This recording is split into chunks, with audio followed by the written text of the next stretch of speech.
Seorang pemimpin harus mau melayani ke bawah. Turun ke bawah tidak membuat Anda jadi lebih rendah. Yesus memberi teladan. Mau usahamu besar, mau keluargamu besar, miliki hati hamba. Seorang papa dan mama harus melayani anak-anak mereka. Gak bisa hanya nuntut, anak nurut, istri nurut. Suami mulai dulu dong jadi hamba. Mulai mau melayani. Jangan hanya mau dilayani. Aku mau makan. Taunya nasi udah sendokin, sayur udah dipanasin. Kan gitu biasanya suami-suami ya. Coba mulai ajak istrimu. Sayang, mau makan gak? Sama-sama yuk. Dan mulai prepare bareng-bareng dong. Ya kan? Aku panasin sop, kamu panasin dagingnya misalnya gitu. Bareng-bareng dong. Misalnya aku yang panasin, kamu yang ambilin nasinya dong. Gitu kan ya. Kerjasama. Terus kalau lagi mau holiday keluarga. Jangan sibuk main HP. Gak mau dengerin istri ngomong, gak perhatian ke anak-anak. Kalau diganggu dikit, aku sibuk. Melayani butuh pengorbanan.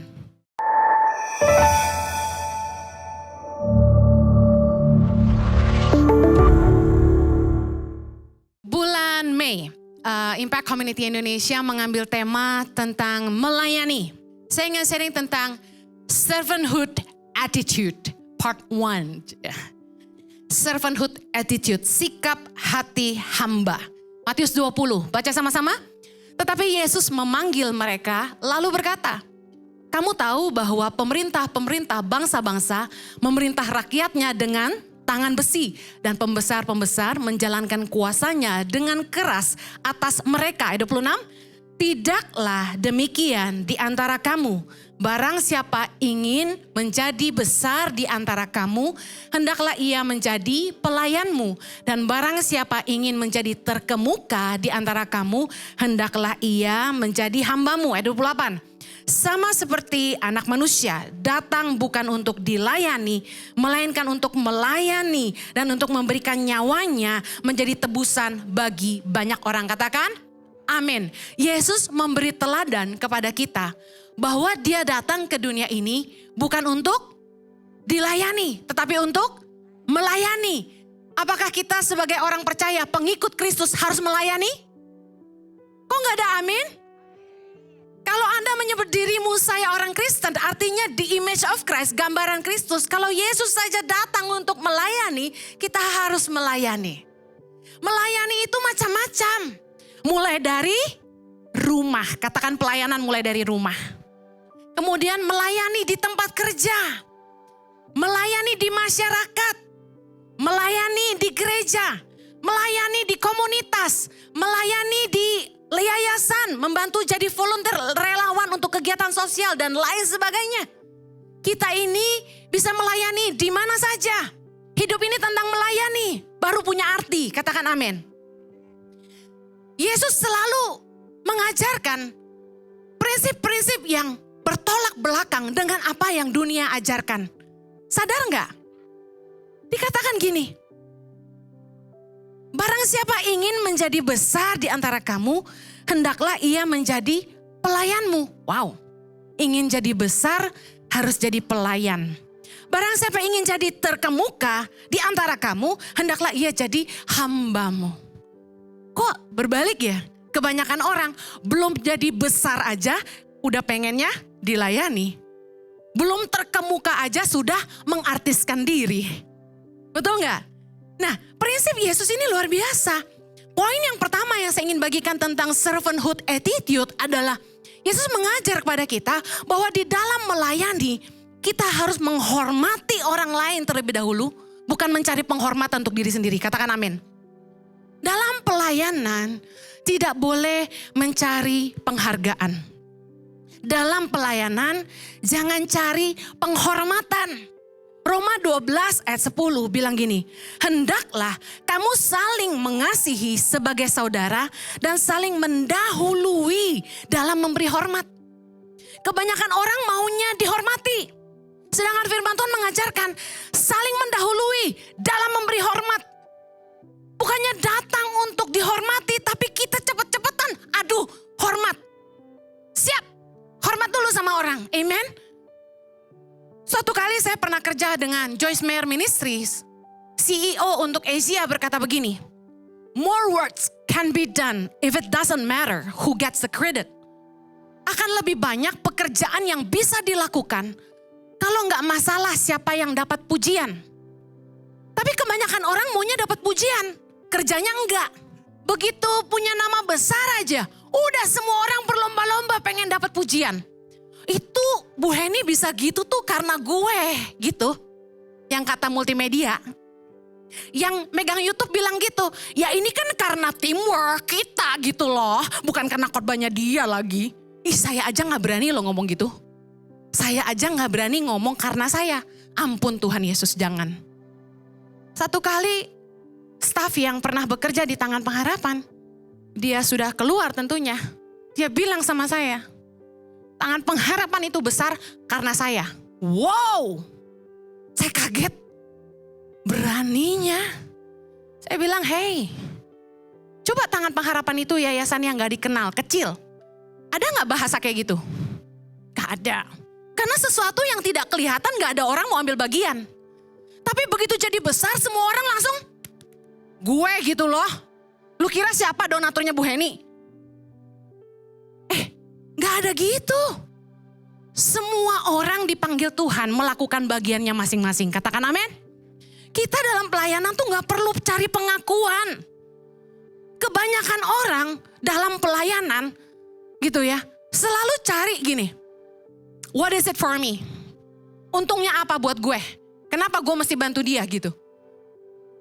Galatia 5 ayat 26 bilang gini. Dan janganlah kita gila hormat. Janganlah kita saling menantang dan saling mendengki. Gak usah gila hormat. Di pelayanan tuh gak boleh cari penghormatan. Tanda orang yang gila penghormatan tuh apa? Pertama, tersinggung kalau gak disapa sama pendeta. Tuhan Yesus ampuni aku. Saya mau curhat sebentar. Ada yang sampein ke saya. Ada yang tersinggung tuh jemaat lu. Kenapa? Katanya lu lihat dia gak manggil dia. Sorry, saya bikin pengakuan sejujur-jujurnya. Tuhan tahu hati saya. Saya punya kelemahan gak hafal nama orang. Bener, really, truly, 100%. Yes, tanya suami saya. Anak saya di Indonesia ada banyak. 6.100 saat ini. Yang di asrama 200-an. Yang di Jakarta 71. Jujur aja, saya gak hafal nama semuanya.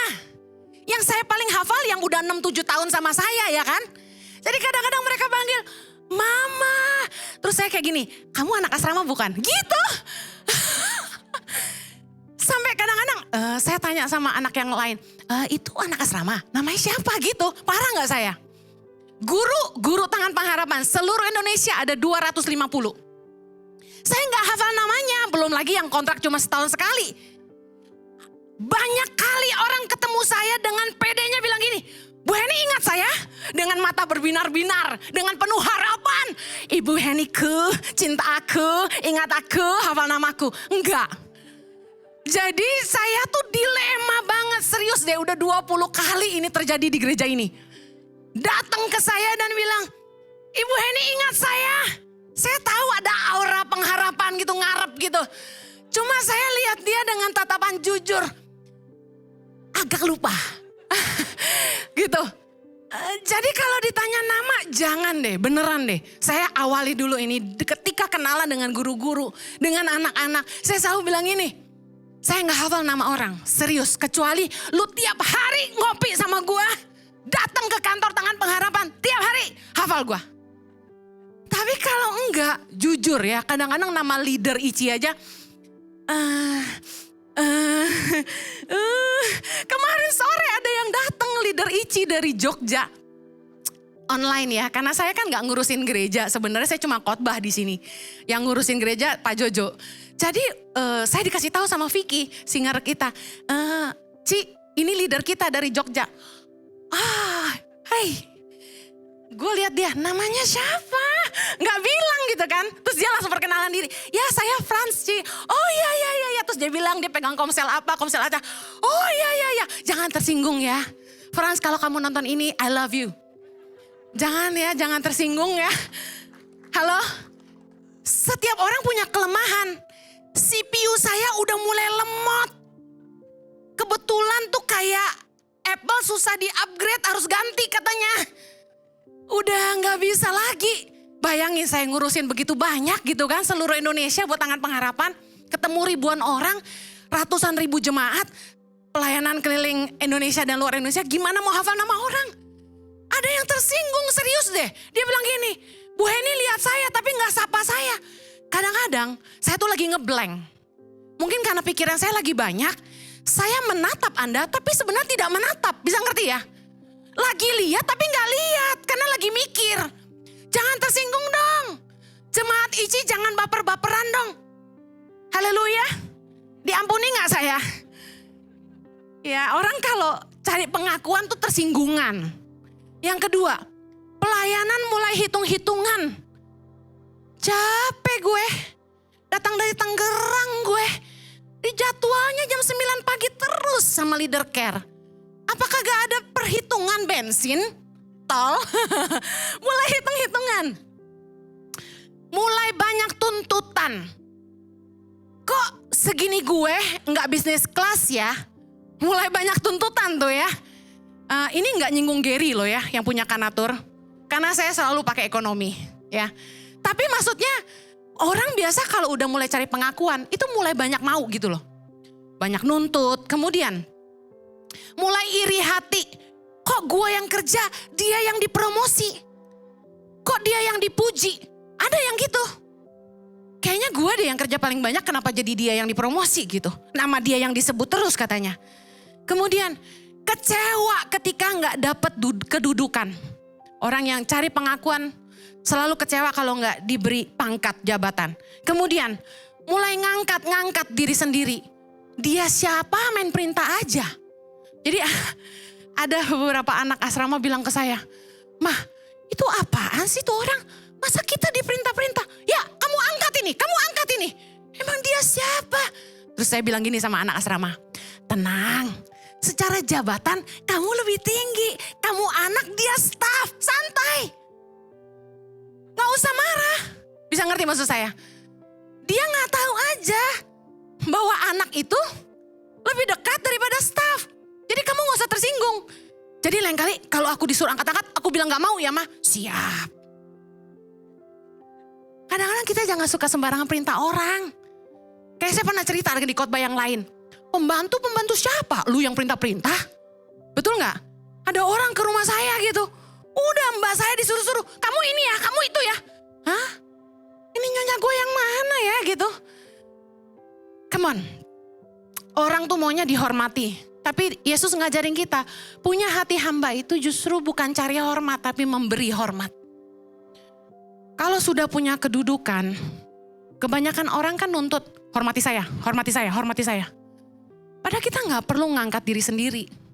Kita gak perlu mengartiskan diri sendiri. Artis gitu loh, ajudan, please ajudan. Saya ini gak punya fasilitas. Saya gak punya perlakuan spesial. Satu-satu hari yang saya tuh didampingi LO cakep. Seperti Fanny, itu cuma hari Minggu. Koordinator care nemenin saya kalau saya ada jemaat yang minta foto. Itu dia standby jaga saya supaya bisa bantu fotoin. Selebihnya Ibu Heni gak punya bodyguard. Saya di jalan, disamperin orang, dipeluk orang, itu udah biasa. Meskipun masih kaget-kaget sampai sekarang ya. Ibu Heni, boleh peluk? Masa mau bilang, gak boleh? Ya udah dia udah nangis ya kan, pasrahlah gue. Peluk. Saya sangat diberkati sama khotbah Ibu Heni. Saya hampir cerai sama suami saya.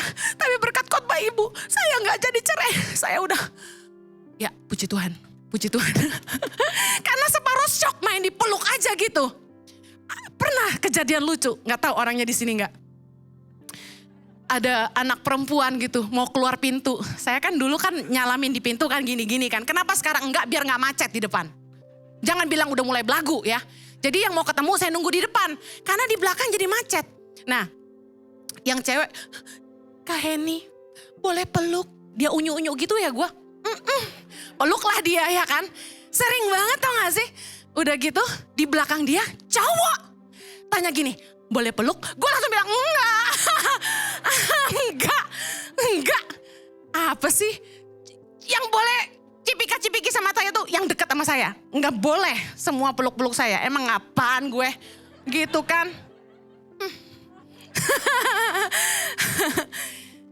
Janganlah kita mengartiskan diri. Yesus ngajarin dalam Matius 20 tadi. 26. Barang siapa ingin menjadi besar. Jadi udah besar belum? Belum. Ingin menjadi besar, mari belajar. Hendaklah ia menjadi pelayan. Anda pengen company-mu besar? Ingin gak company-mu besar? Ingin gak karirmu meningkat? Yang kamu harus tingkatkan apa? Pelayananmu. Yesus ngajarin kita, kalau pengen jadi besar, servis penting. Saya nggak tahu soal ilmu pengetahuan berapa persentase keberhasilan company karena produk. Tapi yang saya pastikan produk penting, betul gak? Tapi yang paling penting customer service. Nggak peduli makanan lu enak, kopi lu enak, kalau lu jahat, jutek, gua nggak makan lagi di situ. Setuju? Jadi asyar-asyar harus manis-manis, jangan jutek-jutek, ya. Nggak peduli siapa yang khotbah, kalau asyarnya galak, jemaat nggak balik lagi loh. Betul gak? Kita harus servis yang terbaik. Kita tuh sering kali gini, wah perusahaan harus makin besar. Gereja harus makin besar. Kita pikir sediain fasilitas yang mewah, buat begini, buat begitu. Saya bilang enggak. Personal touch, very important. Saya percaya bahwa kalau jemaat mau betah, saya sebagai gembala sama Pak Jojo gak boleh belagu. Jangan sok ngetop. Amen. Yang bilang sama saya, gak boleh berubah, gak boleh berubah. Ini manusia ini ya. Terus bilang sama saya, kamu gak boleh berubah ya. Saya gak berubah, masih suka makan pakai tangan. Masih suka makan di pinggir jalan. Masih bikin kopi buat staff. Saya gak berubah. Karena gini, kedudukan gak membuat kita jadi tidak tersentuh harusnya. Menjadi besar justru harus meningkat pelayanannya. Harus makin baik sama orang di bawah. Apa artinya? Saya kasih tahu ya, pelayanan yang terbaik yang menentukan kemajuan sebuah perusahaan. Nah yang melayanin belum tentu bosnya bukan? Nah siapa yang menentukan orang-orang staf di bawah ini akan melayani dengan baik? Perlakuan bosnya sama karyawannya. Coba bosnya gak baik sama karyawan kerjanya jutek. Sebel sama bosnya. Saya pernah ketemu sama salah satu wartawan ya dari televisi. Dia wawancara saya waktu saya ke NTT.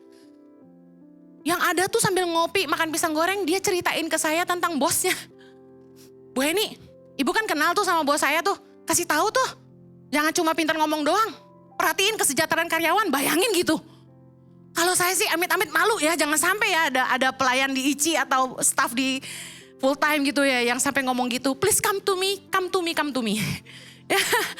Ya kan? Justru kalau kita ingin jadi besar, ke bawah kita harus melayani.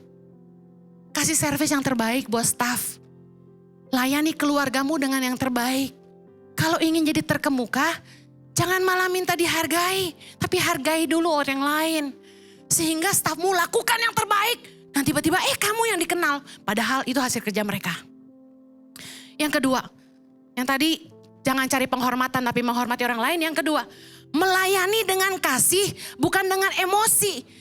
Lihat nih Matius 20:25, Yesus berkata gini, kamu tahu bahwa pemerintah-pemerintah bangsa-bangsa memerintah rakyatnya dengan tangan besi. Dan pembesar-pembesar menjalankan kuasanya dengan keras atas mereka. Apa yang Yesus mau ajarin kita? Di dalam melayani, kita harus pakai kasih bukan tangan besi. Anda tahu dalam pelayanan, kita akan ketemu dengan orang yang lucu-lucu. Yang sulit-sulit. Kita gak bisa jutek sama mereka. Marahin mereka gitu. Kita gak boleh kasar sama mereka. Tegas boleh, kasar gak boleh. Karena kadang-kadang orang susah diatur ya, kita harus tegas. Tapi gak boleh kasar. Justru di dalam pelayanan lah, kita akan menghasilkan buah-buah roh. Dimana kita belajar menguasain diri sendiri. Harusnya kita marah nih, udah kubun-ubun nih. Nafas. Tenang. Nih yang suka marah, suruh belajar nafas. Mau marah, nafas. tenang, belajar sabar, nguasain diri, lemah lembut. Efesus 4 ayat 32 bilang gini, tapi hendaklah kamu ramah seorang terhadap yang lain, penuh kasih mesra dan saling mengampuni, sebagaimana Allah dalam Kristus telah mengampuni kamu. Dalam pelayanan kita gak bisa pakai cara dunia yang menghalalkan segala cara. Udah hajar aja, gebukin aja, singkirin aja, ributin aja. Gak gitu. Kalau ada orang yang macam-macam sama kita harus selesaikan dengan kasih. Saya cerita ya. Jemaat kan datang tuh, kita nggak tahu siapa aja, betul gak? Ada penyelinap-penyelinap yang aneh-aneh. Bener, ada paparazzi. Satu kali ada jemaat yang salamin saya. Tangan saya dikitik-kitik. Serius, itu sopan gak? Sama perempuan biasa aja udah gak sopan. Ini lu sama pendeta bini orang. Beranak 3. Lu kitik-kitik, lu mau apa? Saya sebagai pendeta kaget, ngerti gak? Karena banyak orang yang nyalamin saya. Selintas selalu saya gak mungkin marahin dia. Karena akan mempermalukan dia. Saya gampar juga gak bener. Bener gak? Dia jemaat. Saya bingung, saya mesti gimana gitu. Otak saya cepet banget mikir, pura-pura gak tahu aja. Jadi dia pikir saya gak tahu apa arti kitik-kitik itu. Tapi dia memandang saya dengan wajah mesum. Sejak hari itu, saya gak ulurin tangan saya lagi untuk salamin orang itu. Apakah sebagai gereja kita bisa usir? Saya pasang hansip di depan, security, foto orang ini, ada dia, jangan kasih masuk. Bisa gak begitu? Dalam pelayanan gak bisa gaya preman. Tapi seringkali dalam pelayanan, kita gak pakai kasih, pakainya emosi. Boleh gak gue sikat nih orang? Udah jangan, saya bilang jangan. Suami saya menyantai banget, dengar saya dia papain orang juga dia santai aja. Soalnya dia tahu istri gue perkasa, macam-macam lu ditonjok lo sama dia gitu kan. Saya gak bisa marah karena saya sekarang lu kalau bukan gue gembala lu abis sama gue lu. Kitik-kitik lagi ya kan. Saya antara dilema, ini boleh tabok gak ya? Saya pura-pura bego aja gitu, saya pura-pura gak ngerti. Tapi habis kebaktian saya cerita sama LO saya, kacau tadi tangan gue dikitik-kitik sama tuh orang. Yang mana tuh katanya? Udah langsung mulai tiap kali kebaktian, saya udah gak mau turun ke bawah, saya langsung ngumpet ke dalam. Kan lucu ya? Tapi dalam pelayanan banyak yang begitu. Ada yang gak sopan sama kita, banyak. Ada yang komen-komen di IG dengan kata-kata jahat. Suami saya khotbah dikata-katain, dibanding-bandingin sama pendeta lain. Konyol kan? Justru saya menilai buah pelayanan orang itu dari jemaatnya. Komentarnya sopan gak? Satu kali saya makan dengan pengerja ICI. Ya. Selesai makan, rebutan bayar sampai berantem. Lucu deh, yang di meja udah nitip ATM ke kasir. Saya udah ngomong sama manajer, udah ngomong sama waitress, saya yang bayar ya nanti ya. Ingat ya edisi kasih saya, oke. Terus yang 2 ngantri di kasir, bawa kartu kredit. Kita sama-sama gak tahu kalau rebutan bayar. Begitu siapa yang dipilih oleh staf restoran itu? Yang naro ATM. Disamperin lah. Sementara yang ngasih ATM itu tamu saya dari luar kota. Saya marah. Saya bilang, Pak, kan tadi saya udah ngomong. Saya yang bayar. Ini tamu saya. Maaf Bu, udah taruh ATM. Gak bisa, balikin gak? Refund gak? Kalau pakai debit mesin ATM itu kan bisa di debit ya, diminusin lagi. Balikin gak? Dia takut. Balikin, saya bilang. Balikin tuh saya ke kasir. Ngantri itu 2. Berebutan, jangan saya aja ya, jangan saya aja. Berebutan bayar, seru gak tuh? Akhirnya siapa pemenangnya? Takut lah ya, gembala gitu kan. Nah, akhirnya besokannya saya makan sama kelompok yang berbeda. Bukan jemaat ICI, bukan pengerja ICI. Apa yang terjadi? Itu para pengusaha loh. Bawanya mobilnya keren-keren semua. You know, belaga pelan. Makannya banyak lagi. Pesan dessert lagi. Gak ada yang mau bayar. Lupa ingatan. Bayangin 2 hari yang berbeda, Saya bersama komunitas yang berbeda, kelakuannya bisa beda. Tahu gak hikmat yang Tuhan ajarkan apa? Selain itu, yang bayar siapa akhirnya? Saya bayarin karena gak ada yang mau bayar. Saya percaya kita dipanggil untuk jadi berkat. Amen? Biarpun lu kaya raya, tapi lu gak mau bayar. Ya udah gue yang bayar. Kata suamiku gak apa-apa, kita yang terbesar kata firman Tuhan. Nah kemudian saya merenung, hikmat apa yang Tuhan kasih? Mereka yang berebutan bayar, udah dengar khotbah kamu tentang jangan aji mumpung. Jadi kita mau lihat buah pelayanan kita, itu dari attitude jemaatnya. Saya minta jemaat Impact Community Indonesia yang ada di onsite maupun nanti yang nonton rekaman ini, jangan pernah menyerang hamba Tuhan lain. Jangan pernah komentarin mereka. Jangan muji-muji gembalamu. Jangan muji-muji saya di depan pendeta lain. Gak perlu. Yang kita harus tinggikan cuma Yesus. Semua hamba Tuhan harus kita hormati. Amen. Jangan punya attitude nyerang orang lain. Kalau orang jahat sama kita, Roma 12 ayat 17 bilang, janganlah membalas kejahatan dengan kejahatan. Lakukanlah apa yang baik bagi semua orang. Istilah orang dunia gini, kalau lu baik sama gue lebih baik lagi sama lu. Kalau lu jahat sama gue lebih jahat lagi sama lu. Bener gak? Hey, gak gitu. Prinsip firman Tuhan bertolak belakang. Firman Tuhan bilang jangan balas kejahatan dengan kejahatan. Lakukan apa yang baik bagi, katakan semua orang. Kalau bicara semua orang baik dan tidak baik. Bukan baik sama yang baik aja. Janganlah bikin konten-konten Instagram atau YouTube yang menyerang orang lain. Yang menjatuhkan brand orang, gak usah. Mari kita jangan pakai tangan besi. Kalau orang dunia dikit-dikit gebukin. Rusakin nama baiknya. Satu kali saya dibilangin gini sama orang. Bu Heni, tuh orang pelayanannya gak baik terhadap kamu. Viralin aja dia bilang. Tulis di Instagram kamu, posting bahwa pelayanan orang itu gak baik. Saya bilang gak mau. Saya hamba Tuhan. Yang saya harus beritakan adalah kabar baik. Tidak boleh kabar buruk. Jadi biarpun kita gak suka sama orang, kita gak boleh jatuhin orang. Pemerintah bangsa ini menggunakan tangan besi. Kita harus melayani dengan kasih. Adapun karyawan yang salah, yang kerja sama kami, yang nyuri lah, yang berbuat zina lah, yang melanggar aturan lah, apapun kesalahannya saya ampuni.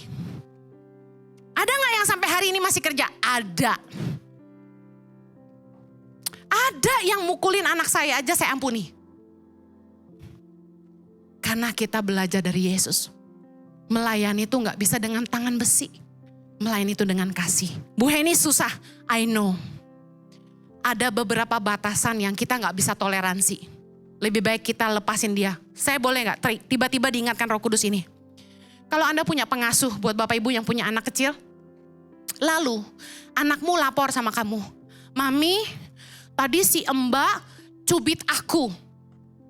Pukul aku. Anda jangan marahin pembantu atau pengasuhnya lalu Anda ndak usir. Kenapa? Anda marahin pengasuhmu. Tadi kamu pukul anak saya ya? Kamu cubit ya anak saya ya? Kamu marahin gitu kan? Apa yang terjadi? Anda pergi, anakmu sama siapa? Sama pengasuhnya. Apa yang terjadi? Anakmu dihajar sama dia lebih lagi. Akhirnya anakmu terjepit. Ngadu sama mama gak menyelesaikan masalah. Yang ada bikin saya tambah disiksa. Jadi anakmu tutup mulut. Sep. Disiksa diem aja. Itu yang saya alami dengan anak saya. Saya terlalu sayang sama pengasuhnya. Saya tidak keluarkan, saya ampuni. Tapi saya salah. Ada batasan-batasan di mana ketegasan harus ada. Lepaskan. Kalau anakmu tidak bisa diberikan ke tangan orang yang tidak bisa kamu percaya, jangan teruskan. Kebanyakan nyonya, cari pembantu susah, cari neni susah. Udahlah, tahan-tahan aja. Anakmu jauh lebih berharga. Udah kerja part-time aja. Atau gak bisa kerja part-time, bawa anakmu kerja. Saya meeting sama orang, saya pangku anak saya. Anak saya anteng banget. 2 jam gak bergerak, dia cuma main kereta-keretaan. Kita harus dengar anak kita kalau sampai mereka ngadu. Ini terlintas, ingatkan Tuhan. Yang terakhir, Melayani dengan keteladanan, bukan jadi komandan. Biasanya seseorang tuh senangnya kan dilayani ya. Lebih suka merintah daripada diperintah. Gak enak kan diperintah ya? Tapi Yesus memberi teladan. Sama seperti anak manusia datang bukan untuk dilayani, melainkan untuk melayani. Untuk memberikan nyawanya menjadi tebusan bagi banyak orang. Saya belajar sebagai pemimpin harus mau melayani ke bawah. Kita gak bisa karena kita pemimpin, kita maunya dilayani.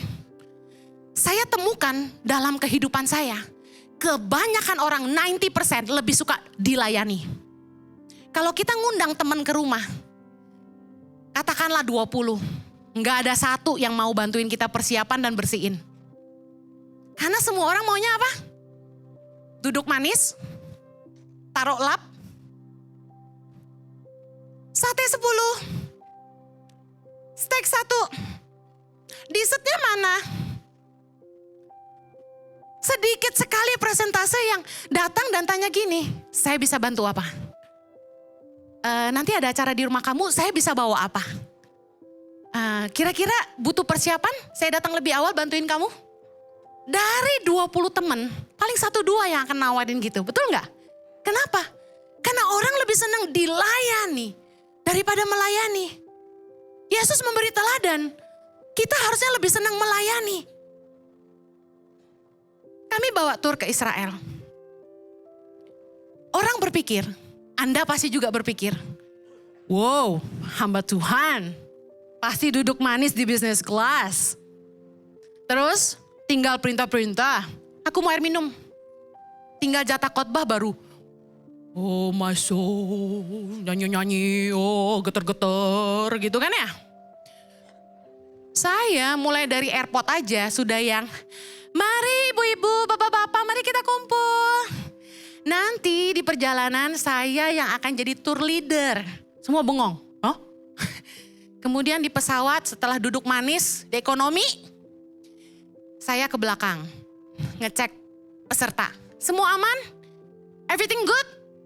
Yes, terus saya duduk sama salah satu ngobrol biasanya. Lalu tiba-tiba ada yang bilang, Bu Heni, saya kaget. Kenapa Bu? Perut saya sakit. Saya langsung bangun. Saya jadi apoteker Bapak Ibu. Jadi yang butuh obat cari saya. Yang komplain, Bu Heni, saya gak mau kamar yang jauh. Saya mau yang paling dekat sama lobi. Carinya saya. Saya lagi makan aja. Bu Heni, ini tolong dong, kenapa kamar saya sama anak jauh? Saya tinggalin makanan saya baru sesuap. Saya tinggalin, saya pergi ke lobi. Tolong dong ini digeser dong, ini mau yang lebih dekat. Ada yang ngeluh ini itu. Bu Heni saya butuh ini. Di bus aja saya yang bagiin minum. Anda pikir, dia kan viral. Gak ada kayak gitu. Saya taunya melayani. Itu panggilan hidup saya. Sampai hari ini, saya masih melayani tuh orang yang kerja sama kami. Dia mau makan apa? Mau makan apa semua? Saya beliin. Kalau ada tamu saya masih urusin. Saya belajar dari Yesus. Justru kalau kamu mau besar, kalau kamu mau jadi terkemuka, kamu harus melayani. Harus dituntut mau berkorban. Orang lihatnya udah besar aja. Tapi Anda kan gak tahu pengorbanannya. Kebanyakan orang hanya mau tenarnya. Kebanyakan orang hanya mau besarnya. Tapi tidak mau mengikuti keteladanannya. Lukas 22 ayat 27. Yesus bilang begini. Sebab siapakah yang lebih besar? Yang duduk makan atau yang melayani? Bukankah dia yang duduk makan? Tetapi aku ada di tengah-tengah kamu sebagai pelayan. Pesan saya di akhir. Leader must serve. Seorang pemimpin harus mau melayani ke bawah. Turun ke bawah tidak membuat Anda jadi lebih rendah. Barang siapa yang ingin jadi terbesar jadi pelayan. Barang siapa yang ingin jadi terkemuka harus jadi hamba buat semua. Dan Matius 23 ayat 12 bilang, barang siapa meninggikan diri ia akan direndahkan, dan barang siapa merendahkan diri ia akan ditinggikan. Saya akhiri. Kita gak bisa hidup dengan prinsip dunia. Mari belajar dari Allah. Yesus memberi teladan. Mau usahamu besar, mau keluargamu besar, miliki hati hamba. Seorang papa dan mama harus melayani anak-anak mereka. Gak bisa hanya nuntut, anak nurut, istri nurut. Suami mulai dulu dong jadi hamba. Mulai mau melayani. Jangan hanya mau dilayani, aku mau makan. Taunya nasi udah disendokin, sayur udah dipanasin, kan gitu biasanya suami-suami ya. Coba mulai ajak istrimu, sayang mau makan gak? Sama-sama yuk. Dan mulai prepare bareng-bareng dong. Ya kan? Aku panasin sop, kamu panasin dagingnya misalnya gitu. Bareng-bareng dong. Misalnya aku yang panasin, kamu yang ambilin nasinya dong gitu kan ya. Kerjasama. Terus kalau lagi mau holiday keluarga, jangan sibuk main HP. Gak mau dengerin istri ngomong, gak perhatian ke anak-anak. Kalau diganggu dikit, aku sibuk. Melayani butuh pengorbanan. Waktu saya sama anak-anak saya gak pegang HP saya. Saya gak peduli orang bilang, kok slow respon sih? Saya kasih mode on holiday. Family time. Untuk melayani, kita harus belajar menghargai. Kalau Anda menghargai keluargamu, Anda menghargai istrimu, Anda menghargai suamimu, Anda kasih waktu yang terbaik buat mereka. Anda tatap mata mereka. Nggak mungkin kalau Anda menghargai presiden, Anda main telepon depan dia. Nggak mungkin. Dari sikap Anda, orang bisa lihat Anda menghargai atau tidak. Anda meeting sama orang, HP itu jangan dipegang. Dia lagi ngomong, dia lagi presentasi, Anda sok sibuk. Mentang-mentang Anda terkenal. Milih pencet. Mentang-mentang kaya, pencet HP. Orang lagi meeting, dengerin dong. Menghargai. Amen. Lalu mari melayani dengan kasih, jangan tangan besi, jangan dikit-dikit emosi. Marahin istri, marahin suami. Suami lagi holiday tuh bete biasanya. Kenapa? Disuruh fotoin istri terus. Udah merintah suami, foto gak bagus, suami dimarahin. Kamu tuh gimana sih? Aku tuh kelihatan gedut tau gak? Terus suaminya bilang, ya aku kan gak bisa mengubah talentnya. Coba kamu tuh angle-nya jangan dari bawah, double chin. Lagi. 1 kali holiday 100 foto. Pantesan suami-suami memilih tidak holiday saja. Ayo dong, jangan gitu. Kalau sama orang kenapa kita bisa sok lemah lembut? Apalagi pendeta. Sama jemaat harus ramah kan? Kalau saya gak ramah, Anda gak mau kesini kan? Nah, kenapa kalau sama suami sama anak gak bisa ramah gitu loh? Ada peserta Israel grup lain nanya ke peserta kita. Ibu Heni gimana tuh aslinya? Marah-marah gak? Gimana ikut Bu Heni? Galak gak?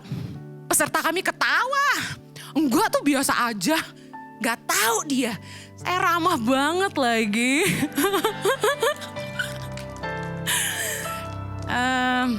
Saya akhiri. Yuk belajar dari Yesus. Kalau Anda mau jadi pemimpin, justru Anda harus melayani. Di gereja ini, saya gak pernah merasa saya artis. Saya bersihin tong sampah, saya ambilin minum, saya urusin makanan buat jemaat. Saya gak merasa ngotor-ngotorin tangan, enggak. Karena saya percaya kalau Yesus saja memberikan dirinya, apalagi saya. Kita mau melayani? Mari berdoa. Berikan hati hamba kepada kami. Seperti hatimu Tuhan. Yang mau melayani jiwa-jiwa. Memberikan hidupmu sendiri sebagai ganti kami. Biarlah kami pun belajar menghargai orang lain. Belajar hidup melayani dengan kasih. Dan juga belajar untuk melayani orang lain. Mementingkan orang lain lebih daripada diri kami sendiri. Permuliakanlah namamu dalam hidup kami. Karena kami rindu melayani. Dalam nama Yesus kami berdoa. Amen.